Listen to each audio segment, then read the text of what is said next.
Est-ce que tu es stressé en pensant à la rentrée? Est-ce que tu sais comment te préparer ou est-ce que tu as peur de gâcher ta rentrée en études supérieures? Si tu cherches sur YouTube une vidéo pouvant te donner une solution miracle pour réussir ta rentrée en archi, eh bien tu es tombé sur la bonne vidéo. En plus de te donner des conseils pour réussir ta rentrée, cette vidéo est centrée sur les études d'architecture.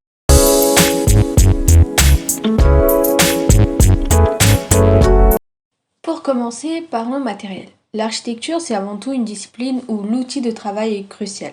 J'ai fait une vidéo sur mes fournitures scolaires en études d'architecture que je te conseille de regarder car c'est beaucoup plus détaillé. Mais en attendant, je vais te donner une liste de ce que tu devrais avoir pour bien démarrer. Le carnet de croquis, c'est un indispensable pour toutes tes idées, pour dessiner rapidement ou pour faire des études préliminaires pour ton projet. Je te conseille d'avoir plusieurs formats, notamment du A3, du A4 et du A5. Le grain, ça dépend de toi, de ce que tu préfères, avec lequel tu souhaites travailler. Je te conseille d'avoir des carnets avec spirale et sans spirale. Ce qui est bien avec des carnets avec spirale, c'est que tu peux facilement détacher les feuilles.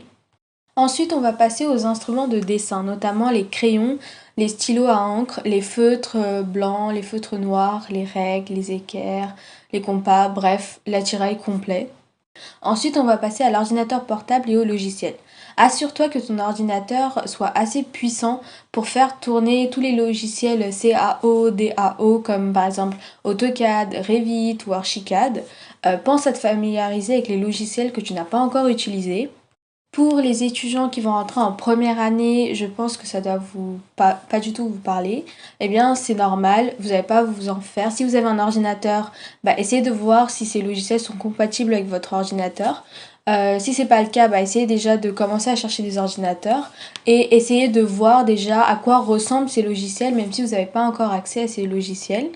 On va ensuite passer au matériel de maquette. Colle, cutter, carton, balsa, plexi, grouillot, tout ça ce sont des incontournables pour tes projets parce que c'est la seule manière de représenter physiquement ton projet. N'oublie pas que ton matériel est un investissement. Prends-en soin et choisis de la qualité plutôt que de la quantité. En école d'architecture, tu vas rapidement te rendre compte que les projets prennent énormément de temps. L'organisation est donc la clé. Mon premier conseil, c'est déjà d'apprendre à gérer ton temps efficacement. Utilise un agenda ou une application pour noter toutes tes deadlines, les présentations, les rendus. Le secret, c'est de ne pas procrastiner. Commence tes projets dès que tu peux, dès que possible. Le travail en architecture demande souvent plusieurs phases de réflexion, de conception et de réalisation. Si tu t'y prends à l'avance, tu pourras prendre le temps de réfléchir, d'expérimenter, de tester, d'ajuster ton projet pour qu'il soit le meilleur possible. Étudier l'architecture, ce n'est pas seulement apprendre des techniques, c'est aussi développer ta créativité, ta culture architecturale. Profite de ton temps libre pour visiter des expositions, lire des livres sur l'architecture et surtout, dessiner dès que tu le peux. Plus tu seras exposé à différentes influences, plus ton travail sera riche et original. Si tu n'es pas prêt à dessiner, si tu as peur de dessiner ou tu sens que tu dessines pas très bien, c'est le moment. Essaye de faire 3 dessins par jour, même si c'est pas complet, de bonne qualité ou même réussi. Continue à t'entraîner parce que le dessin, c'est essentiel en architecture. N'hésite pas à sortir de ta zone de confort et à essayer de nouvelles choses. C'est comme ça que tu vas te démarquer et trouver ton propre style. Moi, dans mon cas, j'ai dû sortir de ma zone de confort quand j'ai dû apprendre à utiliser les feutres à alcool parce que je savais pas comment les utiliser. C'est la première fois que j'en voyais tout simplement. J'avais peur de rater mes dessins et au début, mes dessins étaient catastrophiques. Ça bavait de partout. C'était incompréhensible et la feuille était gondolée avant même que je finisse mon dessin. Et donc, j'ai commencé à perdre confiance en moi quand j'ai vu que les dessins ne rendaient pas du tout bien comparés aux autres. Puis j'ai continué à m'entraîner tous les jours et maintenant je suis appréciée pour mes dessins notamment au feutre à alcool. En école d'architecture, il est essentiel de savoir travailler en équipe. Le réseau que tu te construis dès maintenant peut t'ouvrir des portes pour le futur. Échange avec tes camarades, demande des conseils aux étudiants plus avancés et participe à des ateliers, à des associations ou même à des concours. L'entraide est cruciale car l'architecture est un domaine où l'on apprend beaucoup des autres, où l'on travaille beaucoup en équipe, où on est obligé de dépendre des autres car l'architecte ce n'est pas une personne qui travaille seule dans son bureau, dans son coin. ils travaillent sur le terrain avec plusieurs corps de métier et si dès le départ tu n'arrives pas à travailler en équipe, bah, ça va être difficile pour toi dans le monde professionnel. Après, de manière générale, en études supérieures, tu es obligé de faire des travaux de groupe, que ce soit en CM ou en TD. Avec tout ce travail, il est facile de se laisser déborder et d'oublier de prendre soin de soi. Pourtant, un bon équilibre de vie est indispensable pour rester créatif et efficace. Faire du sport, manger sainement et surtout prendre le temps de te reposer sont des éléments cruciaux pour une bonne santé mentale et physique. Plus tard, ton corps et ton esprit te remercieront et tu seras plus performant dans tes projets. Le fait de travailler jour et nuit sur ta maquette, sur ton projet, sur tes études, ça ne va pas améliorer ta qualité de vie, au contraire ça va te la dégrader. Ça va dégrader ta santé mentale, physique, ton sommeil sera fortement impacté et au bout d'un mois, tu ne tiendras plus debout. Malheureusement, c'est pas du tout un mindset à avoir dès le départ. Moi, je te conseille personnellement de te dire que les études c'est important, oui, certes, mais c'est pas la seule chose qu'il y a dans ta vie. Il y a d'autres choses dans ta vie, notamment les loisirs, notamment tes amis, ta famille, euh, tes animaux de compagnie et tout ça. En tout cas, essaye d'avoir des activités à l'extérieur de tes études. Par exemple, va à la salle, va faire du sport ou par exemple fais de la peinture, fais des dessins qui n'ont rien à voir avec tes études, fais de la poterie. Un élément souvent sous-estimé en début d'études mais crucial tout au long de ta carrière, c'est le portfolio. Le portfolio, c'est quoi? En fait, c'est la matérialisation de tous tes projets, de tous tes travaux que tu as fait durant ta scolarité. En fait, c'est le fait de mettre en avant ton potentiel pour un peu te vendre devant les entreprises. Que tu cherches un stage, que tu cherches une alternance, que tu cherches un job ou que tu cherches même à faire un Erasmus, bah en fait, c'est ce portfolio qui va t'aider. C'est comme un passeport. C'est un passeport pour les stages, les emplois et même pour les concours. Donc, si tu veux faire bonne impression, il faut que tu te concentres sur ce portfolio et sur son contenu. Commence déjà à rassembler tes travaux dès maintenant, ou sinon essaye de garder une trace. Par exemple, prends des photos de tes maquettes, garde des copies de tes dessins et travaux numériques et organise-les dans un portfolio bien structuré. Même les petits projets ou les exercices peuvent trouver leur place dans ton portfolio si tu les présentes de manière créative. Si pour l'instant tu ne sais pas encore comment constituer ton portfolio, il n'y a pas de souci. Je te conseille déjà de créer des fichiers pour chaque semestre et déjà organiser tous tes projets par semestre en les numérotant, en indiquant leur titre, en mettant tous les documents, que ce soit en version papier, que ce soit en version numérique. Essaye de les ranger quelque part chez toi, dans ton ordinateur, sur un disque dur, sur le OneDrive, tout ce que tu veux. Mais en tout cas, il faut que tu gardes une trace. En plus de ton portfolio, il y a d'autres éléments qui sont essentiels, notamment le CV et la lettre de motivation.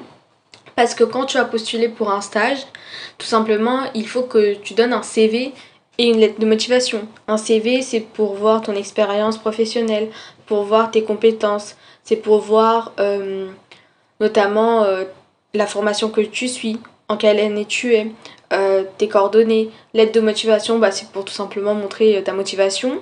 Qu'est-ce que tu cherches, qu'est-ce que l'entreprise doit te donner justement. Ces deux éléments sont essentiels et tu ne peux pas utiliser un CV, une lettre de motivation que tu as fait pour trouver un job pour un stage, c'est pas possible. Il existe différents types de CV pour différentes causes, disons, différents buts, voilà. Comparé aux autres filières d'études supérieures, les études d'architecture sont exigeantes, mais vraiment, vraiment. Et il est normal de ressentir du stress ou de traverser des moments de doute. Ça arrive à tout le monde, donc tu n'as pas à paniquer, mais il faut que tu te rendes compte que tu as passé par ces phases-là. La charge de travail peut être intense et parfois les critiques peuvent sembler difficiles à encaisser, surtout des profs de projet. Parce que eux, pour la plupart, n'ont pas de filtre. Donc il faut apprendre à encaisser ça et apprendre à en tirer le meilleur profit. Il faut apprendre déjà à gérer son stress. Il faut parler avec des camarades ou avec des professeurs si tu te sens un peu dépassé. N'oublie pas que les moments de doute sont normaux et font partie du processus créatif. Chaque projet, même difficile, est une opportunité d'apprendre et de grandir. Les stages sont une excellente manière de compléter ta formation parce que ça te permet de te donner de l'expérience professionnelle en lien avec tes études. Ça te permet de te forger, d'apprendre sur le terrain. Ils te permettront de découvrir déjà le monde professionnel, d'appliquer tout ce que tu as appris en théorie, en cours et de te faire une idée plus concrète de ce que signifie être architecte. Donc si tu as la possibilité de faire un stage, je te conseille vivement d'en faire dès que possible. Les concours et projets extrascolaires sont d'excellents moyens de te dépasser et d'ajouter des expériences uniques à ton portfolio et à ton CV. Participer à ces projets te permet aussi de travailler sur des sujets qui t'intéressent particulièrement en dehors du cadre académique parce que dans les études d'architecture, on a un programme à suivre. Par exemple, en première année, on va faire par exemple les bâtiments publics. En deuxième année, on va faire par exemple les logements. On est obligé de suivre ce programme-là alors que dans les concours, dans les projets extrascolaires, on n'a pas cette restriction. Et n'hésite pas à te lancer dans des concours ou à rejoindre des associations étudiantes en lien avec l'architecture. Cela te permettra de te confronter à des défis réels, d'enrichir ton réseau et de gagner en visibilité dans le monde professionnel. Les critiques font partie intégrante de l'apprentissage en architecture. Tu ne peux pas finir ton cursus sans te faire critiquer par tes profs d'architecture, c'est tout à fait normal. C'est comme un traumatisme en architecture que tu ne peux pas t'en débarrasser et que tu transmets forcément d'une année à une autre. Au début, il peut être difficile de recevoir des commentaires négatifs sur ton travail, peut-être que tu n'as pas l'habitude, mais en architecture c'est très récurrent. Mais rappelle-toi que ces critiques sont là pour t'aider à progresser. Les profs ne te critiquent pas pour te critiquer, ils te critiquent pour te montrer où est-ce que tu t'es trompé, comment tu aurais pu t'améliorer et pourquoi tu n'as pas pensé à ça plus tôt. Donc pour que la prochaine fois tu évites de faire ces mêmes erreurs. Apprendre à écouter les critiques de manière constructive, c'est essentiel. Ne te sens pas offensé parce que tu t'es fait critiquer par des profs. Ça va t'emmener nulle part. Et au bout du compte, en fait, tu vas tout simplement pas retenir la leçon de ces critiques et tu vas te faire encore plus critiquer. Utilise-les pour améliorer déjà tes projets, pour comprendre tes erreurs et pour affiner ton approche. C'est grâce à ces retours que tu vas pouvoir évoluer et développer ta propre identité en tant qu'architecte. Parce que ces critiques ne sont pas que des simples critiques, ce sont des retours de tes profs en voyant ton projet. Donc même si ces retours peuvent te sembler être négatifs, c'est quand même des retours des profs plus expérimentés que toi et peut-être qu'ils voient l'erreur mieux que toi et avant toi, donc ils ont tendance à essayer de te guider mieux. Et c'est avec toutes ces critiques que tu vas pouvoir te former. J'espère que cette vidéo t'a été utile sur comment bien commencer tes études en architecture parce que l'architecture c'est une filière, un parcours assez riche en défis, en découvertes mais aussi en apprentissage et pour ça il faut bien se préparer. Et cette vidéo est un début sur comment tu peux bien débuter tes études d'architecture. Par ailleurs, je ne sais pas si tu me suis depuis longtemps, mais aujourd'hui dans cette vidéo, j'ai décidé de tester un nouveau type de montage. Donc dis-moi qu'est-ce que tu en penses dans les commentaires et n'hésite pas à liker cette vidéo. Abonne-toi pour avoir plus de conseils et n'oublie pas de partager cette vidéo à d'autres étudiants qui vont entrer en école d'architecture afin qu'ils puissent eux aussi préparer la rentrée. Bon courage déjà pour cette nouvelle année et pour la rentrée et à très bientôt dans d'autres vidéos.